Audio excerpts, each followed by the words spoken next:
नमस्कार, आप देख रहे हैं आज तक। आपके साथ मैं हूं अंजना ओम कश्यप। किसका होगा राज तिलक? क्या एक तरफा है ये चुनाव या फिर है ये कांटे की टक्कर?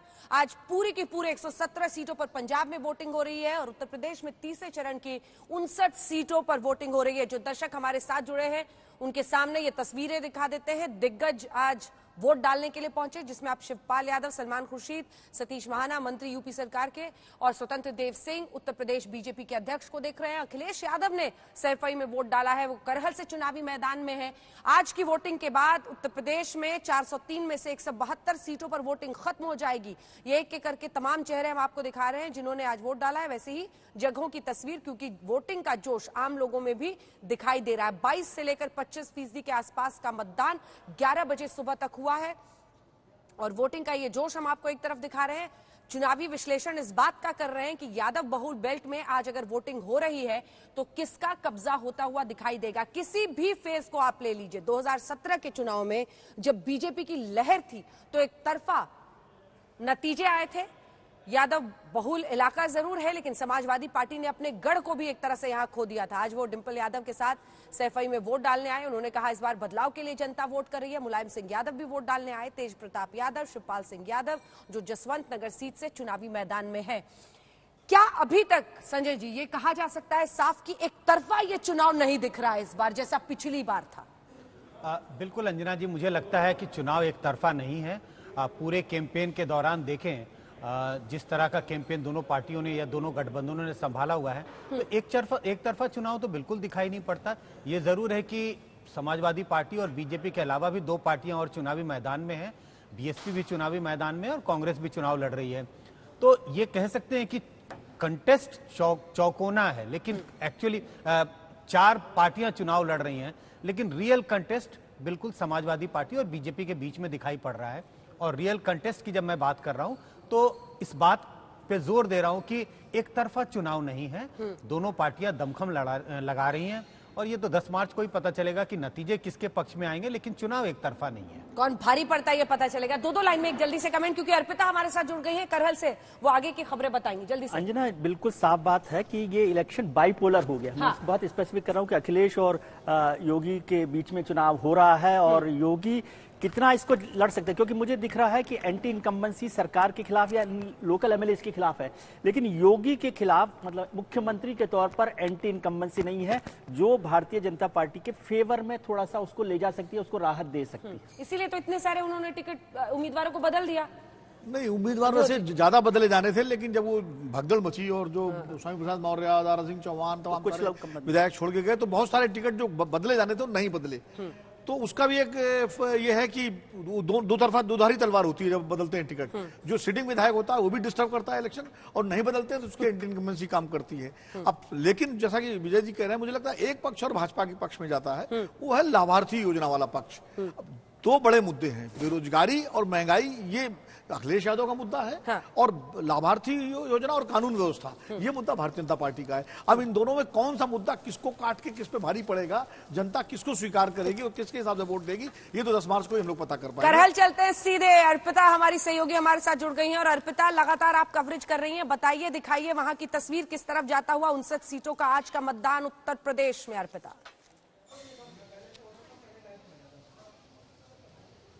बिल्कुल शुक्रिया अंजना। तो कुल मिलाकर देखिए यहां पर भारी तादाद में लोग मतदान करने पहुंच रहे हैं और आज अखिलेश यादव, डिंपल यादव, उनके परिवार के और लोग लगातार वोट कर रहे हैं। इस वक्त मैं बता दूं अंजना, मैं यहां पर सैफई में मौजूद हूं और सैफई में उस धरती पर मौजूद हूं जिसे यहां के जो मतदाता हैं वो एक मंदिर के तौर पर देखते हैं।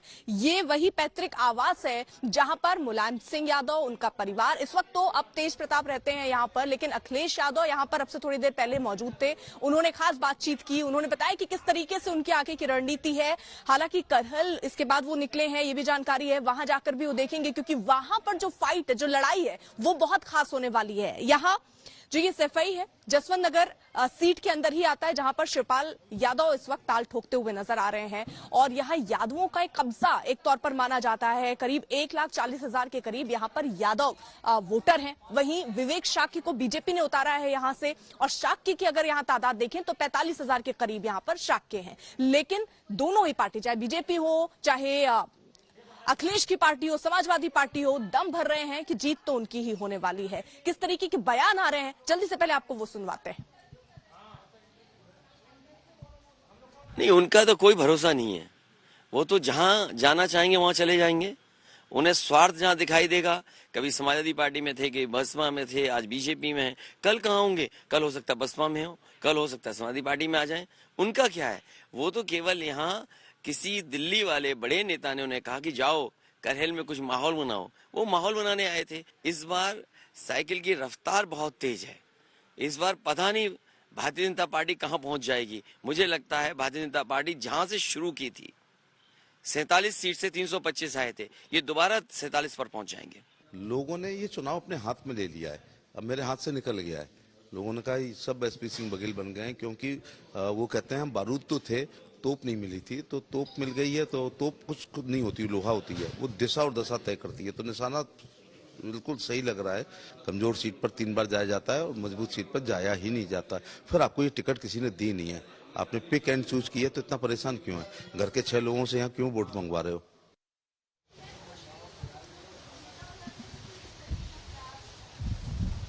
तो यहाँ पर देखिए अखिलेश यादव दम भरते हुए नजर आ रहे हैं। यहाँ पर मैं मौजूद हूँ, ये सिपाही का वही पैतृक आवास है। जल्दी से आपको यहाँ पर दिखा दें, अनुसूचित जाते हैं यहाँ पर 77,000 के करीब है। वहीं ब्राह्मण वोटर जो है वो 18,000 के करीब है। शिवपाल सिंह यादव 1996 से लेकर 2017 तक यहाँ इसी जसवंत नगर सीट से चुनाव लड़ते आ रहे हैं। 1980 से कहें तो ये जो सीट है ये समाजवादी पार्टी के परिवार को ही गई है। मतदाता सुबह से यहाँ पर निकल रहे हैं, क्योंकि ये एक ऐसा छोटा सा इलाका जहां पर जो स्थानीय लोग हैं वो सुबह सुबह ही ज्यादातर वोट कर देते हैं, क्योंकि गांव से बेचारे जुड़े हुए। और कुल मिलाकर अगर आप उनसे बात कीजिए तो वो ये कहते हैं कि बिजली का मुद्दा यहाँ पर प्रमुख है। वो ये बात कहते हैं कि यहाँ पर जो कनेक्टिविटी है सड़कों की वो बहुत खास यहाँ पर की गई, और ये भी इसका क्रेडिट वो समाजवादी पार्टी को देते हैं कि यहाँ पर गांव गांव आप देखेंगे आपको सड़कें नजर आएंगी। यहाँ पर बिजली का एक महत्वपूर्ण मुद्दा है जिसको लेकर भी लोग आवाज उठाते हैं, बेरोजगारी को लेकर आवाज उठाते हैं, और साथ ही साथ किसानी भी एक मुद्दा है। कुछ लोग ऐसे हैं जो कह रहे हैं खेतों तक पानी उनका सही ढंग से नहीं पहुंच पाता। तो ये बेसिक मुद्दे हैं जिसको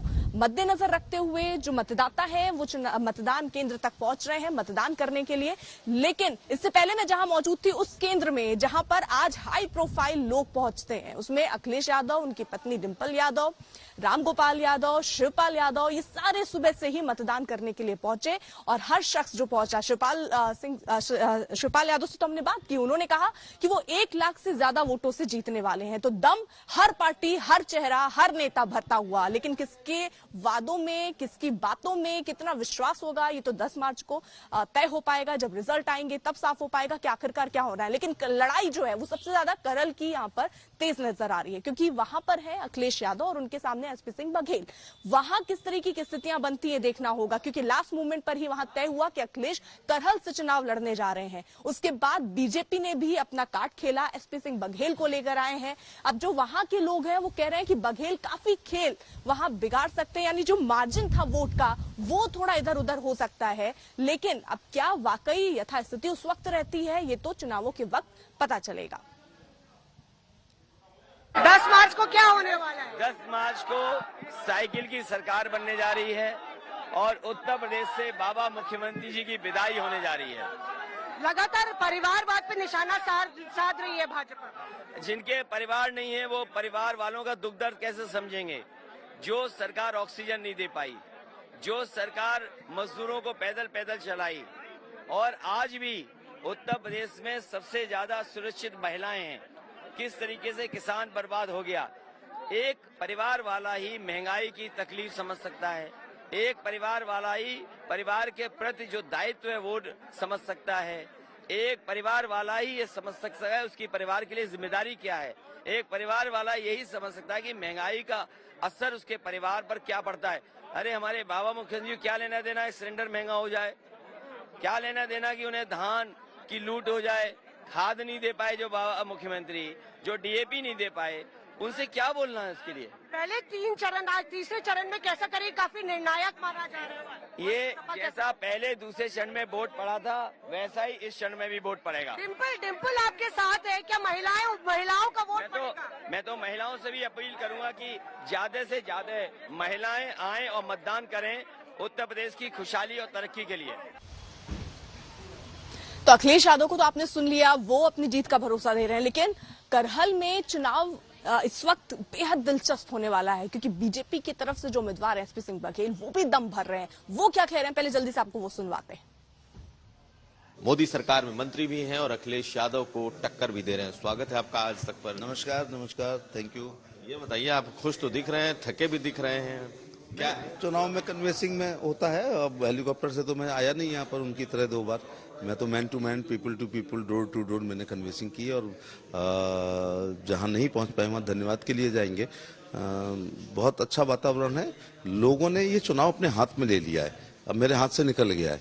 लोगों ने कहा सब एसपी सिंह बघेल बन गए हैं, क्योंकि वो कहते हैं बारूद तो थे, तोप नहीं मिली थी, तो तोप मिल गई है। तो तोप कुछ नहीं होती, लोहा होती है, वो दिशा और दशा तय करती है। तो निशाना बिल्कुल सही लग रहा है और जनता को अपने 50 साल के उत्पीड़न का एक अवसर मिला है। मुझे लगता है वो खो नहीं रहे। मुझे तो एक गांव में एक व्यक्ति ने यह कहा कि अगर आज हम अखिलेश यादव को हरा देंगे तो 20 साल बाद हमारे नाती कहेंगे कि जो सेफई का किला गिरा था तो हमारे बाबा ने भी कुछ ईंटें उखाड़ी थी। और अगर हम ऐसा नहीं कर पाए तो 20 साल बाद भी हमको ये गाली मिलेंगी जब किसी लड़की का दुपट्टा छिनेगा, प्लॉट पे कब्जा होगा या किसी का अपहरण होगा कि 2022 में आपने कमजोरी दिखाई, इसकी वजह से ये हमें वसीयत में आप आतंक भी देके जा रहे हैं।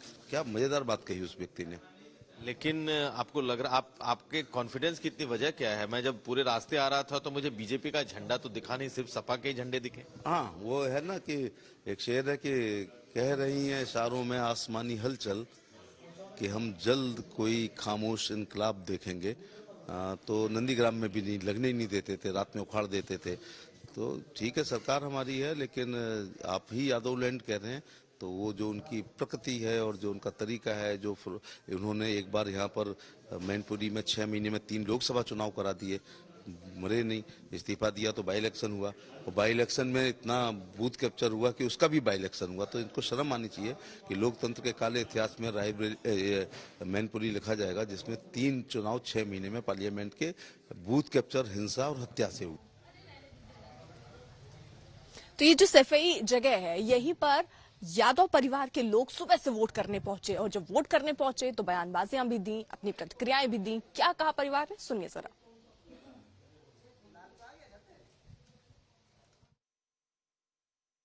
मुझे उम्मीद है कि इस चुनाव के बाद परिवर्तन आएगा और बदलाव होगा। भारतीय जनता पार्टी वहीं पहुंच जाएगी जहां पर पिछली विधानसभा में संख्या थी। एक परिवार वाला ही महंगाई की तकलीफ समझ सकता है, एक परिवार वाला ही परिवार के प्रति जो दायित्व है वो समझ सकता है, एक परिवार वाला ही ये समझ सकता है उसकी परिवार के लिए जिम्मेदारी क्या है, एक परिवार वाला यही समझ सकता है कि महंगाई का असर उसके परिवार पर क्या पड़ता है। अरे हमारे बाबा मुख्यमंत्री क्या लेना देना है सिलेंडर महंगा हो जाए। लेकिन उत्तर प्रदेश की जनता अब जागरूक हो चुकी है और पहले और दूसरे फेज में वोटिंग अच्छी हुई। आप देखेंगे तीसरा फेज भी समाजवादी पार्टी के लिए बहुत ही अच्छे रिजल्ट्स लेके आए। मुझे लगता है कि ये समाजवादी पार्टी इस बार बहुत सारे लोगों को लेकर साथ चली है और हमने अलग अलग रंगों का गुलदस्ता सजाया है और सब अपना काम कर रहे हैं। इस बार जसमनगर से तो 1 लाख पार करेंगे। इसी तरीके से अखिलेश यादव करहल से 1 लाख पार करेंगे। अब कंपटीशन और किसी से नहीं है, तो चाचा भतीजे कंपटीशन में कौन ज्यादा से जीते। तीसरे चरण ने तय कर दिया है कि अखिलेश यादव को मुख्यमंत्री से कोई रोक नहीं सकता है। 2022 में अखिलेश यादव मुख्यमंत्री बनने जा रहे हैं। तीसरे फेज में जनता बड़े सब के सब लोग आए, साइकिल का बटन दबाएं, योगी को हटाएं, अखिलेश को मुख्यमंत्री बनाएं, ये उनसे अपील करता हूं। अकेले अखिलेश ने पूरे बीजेपी को ऊपर से लेकर नीचे तक पानी पिलवा दिया। परेशान है, उन्हें पता ही नहीं चला कि वो क्या कह रहे हैं, क्या बोलने जा रहे हैं, क्या उसका अर्थ है। बीजेपी जो है it is going to lose every seat. और अब आपको सीधी तस्वीरें दिखा देते हैं। अमरिंदर सिंह मतदान करने पहुंचे हैं। हालांकि वो सीधे तौर पर नवजोत सिंह सिद्धू को निशाने पर ले ही रहे थे, उसके साथ ही साथ कांग्रेस पार्टी को भी निशाने पर ले रहे थे। एंड आई थिंक हम जीतेंगे। और क्या है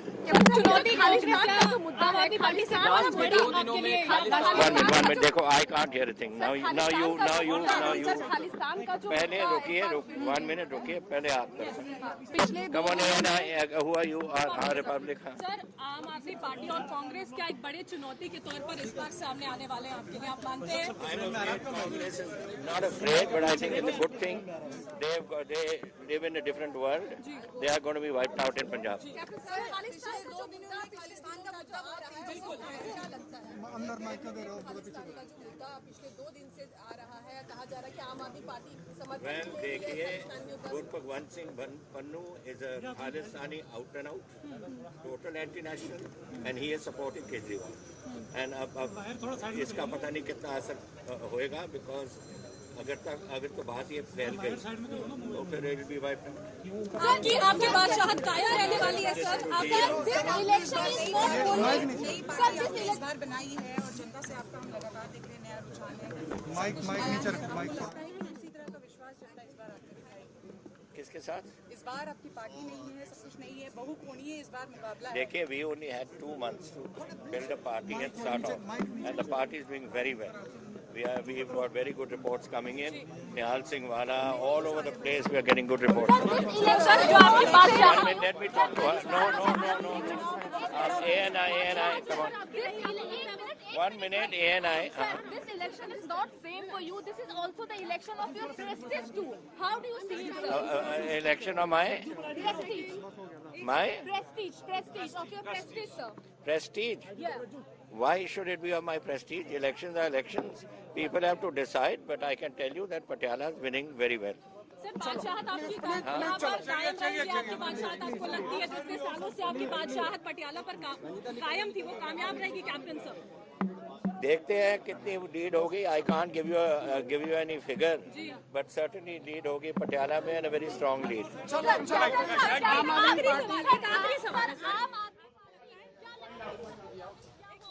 पंजाब में 117 सीटों के लिए मतदान हो रहे हैं, हर पार्टी के नेता उतर रहे हैं और ये कह रहे हैं कि जीत तो उनकी ही होनी है। क्या प्रतिक्रियाएं आ रही हैं, सुनिए जरा।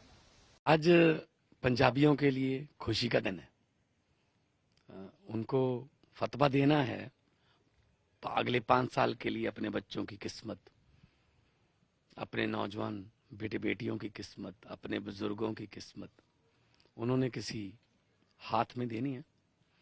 और पंजाबी हैं जो हंसते खेलते नाचते अक्सर जाने जाते हैं, तो आज खुश होकर वोट दीजिए। सरकार ऐसा है, हमने अपनी स्थिति पब्लिक के आगे रख दी है, अपने आप को पब्लिक के आगे रख दिया है। आज मैं सुबह मंदिर गुरुद्वारा आया हूँ, अपने आप को गुरु के समर्पण कर दिया है। अब जो गुरु करेगा, जो भगवान करेगा और परमात्मा करेगा और पब्लिक करेगी, वो ही होगा। क्या आशीर्वाद मांगा आपने? मैंने सरबत के लिए भला मांगा है, पंजाब के विकास की बात की है और अच्छी सरकार परमात्मा दे और हमें शक्ति दे कि हम अगर मौका मिले तो बहुत अच्छा ईमानदारी और नेक नीति से काम करें। पंजाब के लोग जो हैं वो बहुत बड़ी मात्रा में भारी संख्या में वोट करते हैं, लगभग 82, संगरूर में तो 87, 88 भी हो जाता है। तो पंजाब के लोग अवेयर हैं, उनको पता है कि हमारा वोट जो है उसकी कीमत क्या है। तो पंजाब में रिकॉर्ड टूटेगा वोटिंग परसेंटेज का भी, और मुझे उम्मीद है अच्छे रिजल्ट आएंगे। मुझे लगता है कि इस लड़ाई में बहुत सोच समझकर वोट डालना चाहिए, क्योंकि ये इलेक्शन अगले इलेक्शन के लिए नहीं है, ये इलेक्शन अगली पीढ़ी के लिए है कि माफिया अपने अस्तित्व को बचाने के लिए इकट्ठा होके आगे आया है। लेकिन इकट्ठे को भी ऐसा जवाब दिया जाएगा जो पुश्तों याद रहे।